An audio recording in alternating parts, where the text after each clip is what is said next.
Assalomu alaykum, hurmatli kuzatib boruvchilarimiz. Mana yana Noida joylashgan Fortis klinikasida jigar transplantatsiyasi bo'yicha bir operatsiyamiz tugab bo'ldi. Inshaalloh o'z yakuniga yetdi. Hammasi yaxshi o'tdi inshaalloh. Mana Toshkentdan kelgan Furqat akamni jigarlari mana shunaqangi holiga kelib qolgan ekan.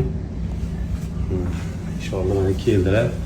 Hindistonda doktor Vivek Vichchi o'zlari shaxsan mana operatsiyani o'tkazib, inshaalloh yaxshi o'tdi operatsiyamiz. Inshaalloh qaytadilar. Tan jonlari sog' bo'lsin. Tanlarimizda uzoqlashmaylar, tan jonlari sog' bo'lsin.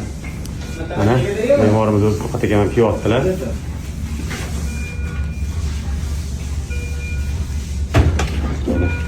Hozir narkoz ta'sirida qo'layotibdilar.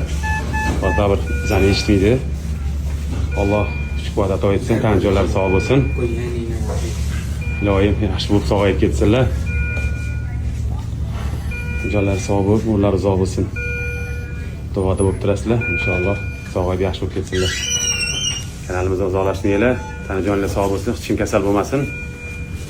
Inshaalloh duoda bo'lasizlar. Sog' bo'linglar.